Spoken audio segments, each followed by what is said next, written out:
Assalamualaikum warahmatullahi wabarakatuh. Alhamdulillah wassalatu wassalamu ala rasulillah. Asyhadu an la ilaha illallah wahdah la syarikalah wa asyhadu anna muhammadan abduhu wa rasuluh sallallahu alaihi wasallam la nabiyya ba'd. Hamba Allah, kaum muslimin dan muslimat jamaah zuhur rahimakumullah. Mari kita selalu bersyukur kepada Allah Subhanahu wa taala dan mari kita senantiasa berselawat kepada Rasulullah Muhammad sallallahu alaihi wasallam. Hamba Allah, salah satu yang terjadi di zaman Rasulullah dalam rangka mengemban dakwah ajaran agama yang diturunkan Allah kepada beliau adalah perang Ahzab. Perang Ahzab itu terjadi pada tahun ke-5 Hijriah. Ahzab itu artinya persekongkolan, koalisi orang-orang musyrik, orang-orang munafik, dan orang-orang Yahudi yang masih ada di Madinah, yakni Bani Quraizah ketika itu, bersekongkol, bersatu untuk menghancurkan Islam di Madinah.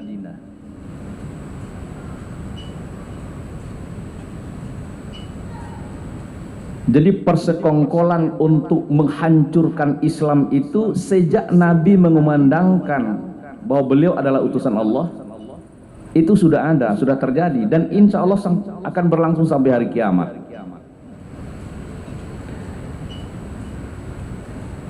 Dan termasuk tentunya di zaman kita ini, betapa persekongkolan itu akan berlangsung terus.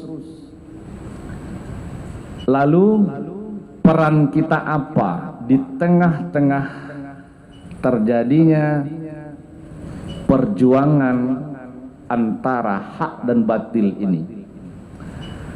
Maka Allah ceritakan perang Ahzab itu di dalam Al-Quran, diturunkan salah satu surat namanya Al-Ahzab.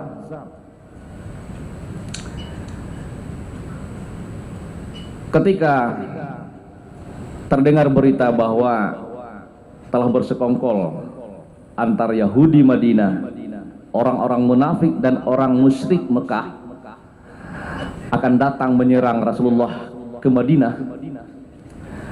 Lalu beliau kumpulkan sahabat, karena umat Islam ketika itu berjumlah lebih kurang 3.000 jiwa. Itu laki-laki, perempuan, anak-anak dan orang tua. Yang bisa ikut berperang baru 1.000 orang.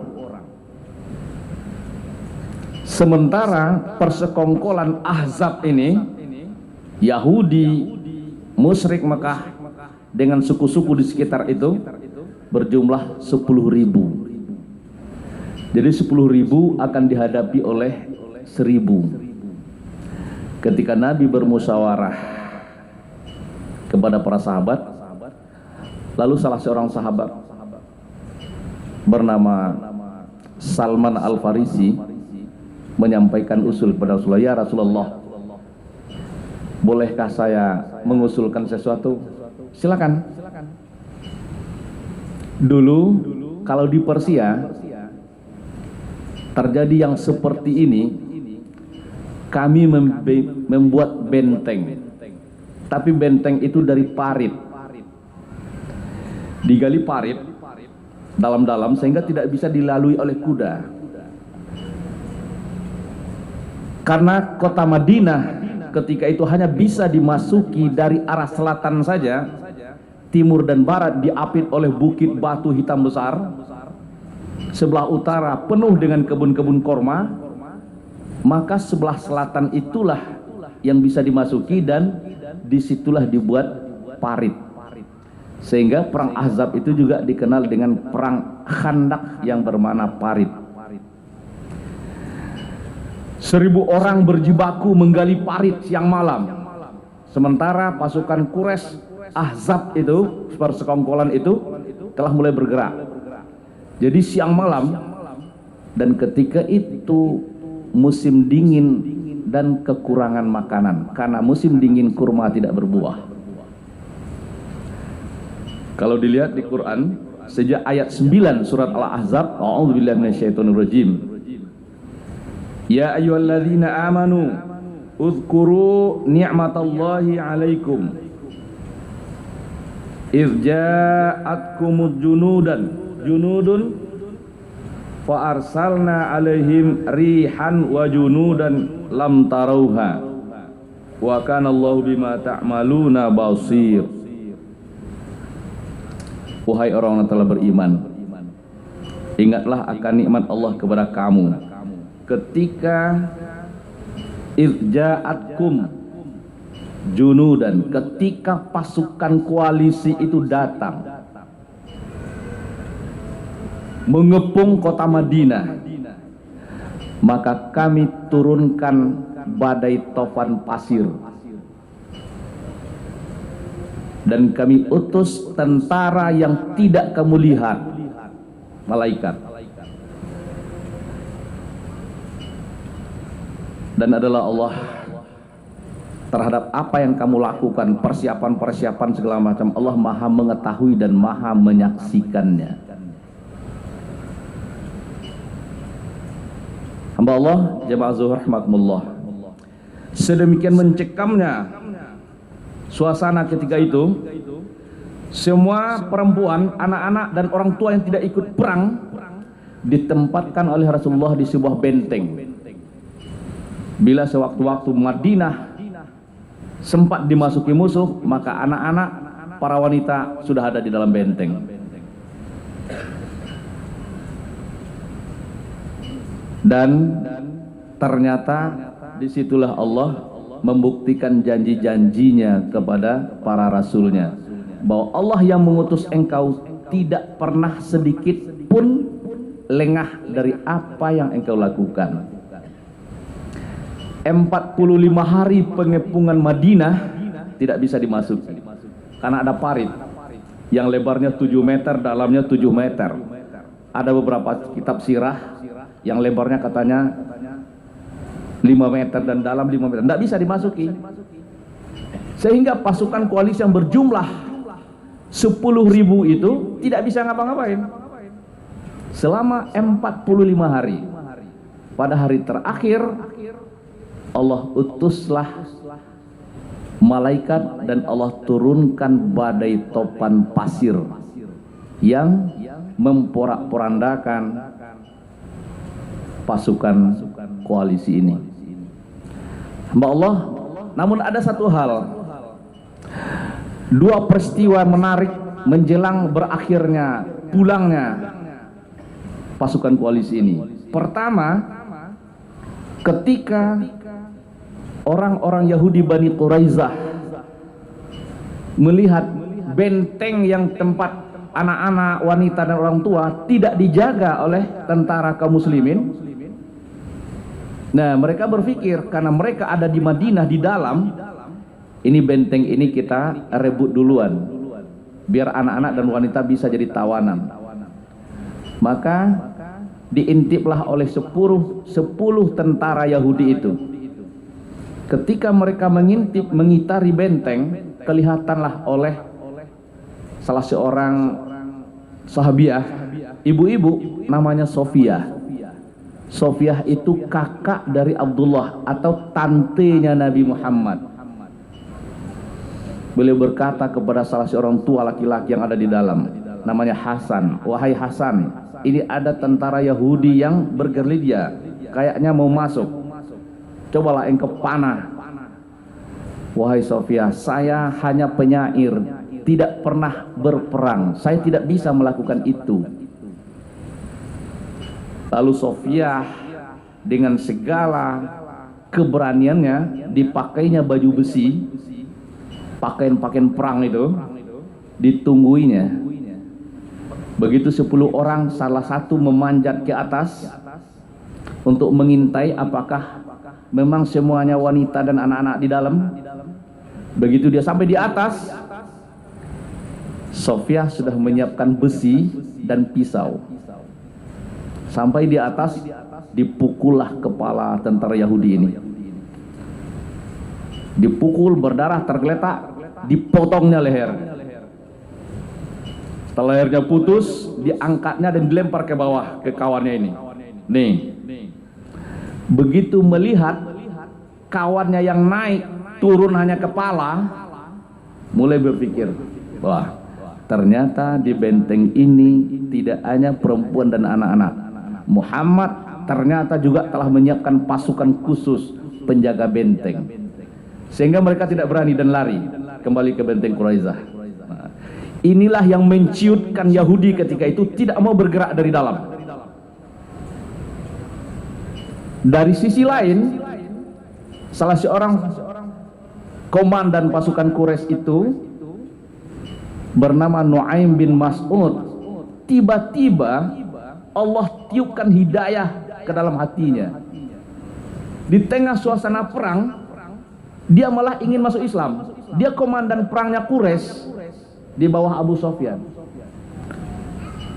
Dia lemparkan anak panah bertuliskan tulisan, saya ingin ketemu Muhammad dan ingin masuk Islam. Bagaimana caranya? Maka dibalas surat itu pakai anak panah juga.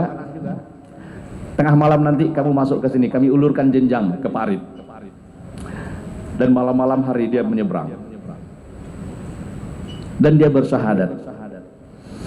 Setelah dia bersyahadat, apa katanya? Ya Rasulullah, perintahkan saya apa yang harus saya lakukan dalam suasana seperti ini.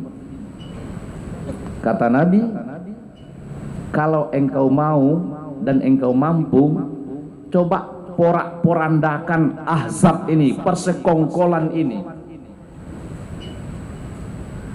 Baik, tapi saya mesti berbohong sana sini. Nuaim, ini perang. Perang adalah siasat. Nah, salah satu hukum yang ada di agama kita adalah di dalam suasana perang boleh berbohong. Pergilah dia ke Bani Quraisyah. Dia bilang, wahai Bani Quraisyah, kalian tahu saya? Tahu. Engkau adalah komandan pasukan Quraisy. Kalian tahu kebencian saya kepada Muhammad? Tahu. Untuk itu kita hadir di sini. Kami telah mengepung, kita telah mengepung kota ini selama 44 hari, tapi belum ada apa-apa, belum terjadi perang apapun. Dan kalian juga belum bergerak. Maka kami sudah mulai letih. Kalau kalian tidak memulai juga dari dalam, maka kami akan kembali ke Mekah. Dan kalau kami kembali, kalian tinggal di sini. Dan kalau itu terjadi, kalian akan dihabisi oleh Muhammad seperti kaum kalian yang lain, Bani Qunaiqa dan Bani Nadir. Ya. Lalu usulmu apa? Kalau kita akan berperang, kalian harus memulai dan minta jaminan dari pasukan Quraisy 10 orang agar mereka tidak lari dalam peperangan ini. Baik. Lalu dia kembali kepada pasukan Quraisy. Tengah malam itu, dia bilang sama Abu Sufyan, wahai Abu Sufyan, saya dapat info bahwa Bani Quraisyah, Yahudi Bani Quraisyah telah berkhianat kepada kita. Mereka tidak ingin berperang karena mereka takut kita tinggalkan. Kalau kita tinggalkan dia di sini, mereka akan dihabisi oleh Muhammad. Mereka hanya mau berperang jika kita memberikan jaminan 10 orang untuk diserahkan kepada Muhammad. Ah, masa iya? Iya, itu informasi. Pergilah Abu Sufyan, saya telusuri dulu informasi ini, benar atau tidak nih. Dia datang ke Bani Quraisyah dan benar Bani Quraisyah meminta jaminan. Boleh kita mulai perang, tapi kami harus ada jaminan dulu agar kalian tidak lari meninggalkan kami. 10 orang komandan-komandan kalian. Kalau tidak, kami takut katanya. Ah, benar nih kata Nuaim nih. Nah. Oke, saya musyawarahkan dengan teman-teman jaminan 10 ini. Begitu Abu Sufyan kembali ke kaumnya, dikumpulkanlah pasukannya, kita tidak jadi perang dan kita kembali ke Mekah. Bani Quraisyah telah berkhianat kepada kita. Maka tatkala malam itu mereka mau pulang, di saat itulah Allah datangkan angin tofan, badai pasir, memporak-porandakan kemah, dan mereka pulang dengan kegagalan total, tidak memperoleh apapun. Hamba Allah, jamaah zuhur rahimakumullah, ini ada cuplikan sejarah yang bisa kita baca di hadis-hadis Rasulullah dan sirah nabawiyah. Dan sejarah itu berulang. Mungkin hari ini di zaman kita, apa yang dirasakan oleh umat ini dari berbagai sisi diserang sampai menyesakkan dada kita. Kita masih mengatakan bahwa kita kok mayoritas tapi kok dibeginikan ya. Sampai azan pun mau ya wallahu alam lah. Ada yang sesak dadanya. Bagaimana ini semuanya? Ya seperti inilah. Dan Allah telah menjanjikan melalui Rasulnya bahwa siapa saja yang memperjuangkan agamanya, maka Allah akan membelanya, menolongnya. Tinggal sikap kita. Agama ini diperjuangkan atau tidak oleh kita, karena agama ini agama Allah. Allah yang menurunkan, inna nahnu nazzalna dzikra wa inna lahu lahafizun. Kami yang menurunkan Quran sebagai pedoman agama ini, dan kami akan memeliharanya. Jadi agama ini dalam pemeliharaan Allah. Kalau kita tidak ikut, Allah akan tetap pelihara. Pertanyaannya, kita akan ikut tidak? Kita tidak ikut, Allah tidak akan kekurangan cara untuk menyelamatkan agama yang diturunkannya.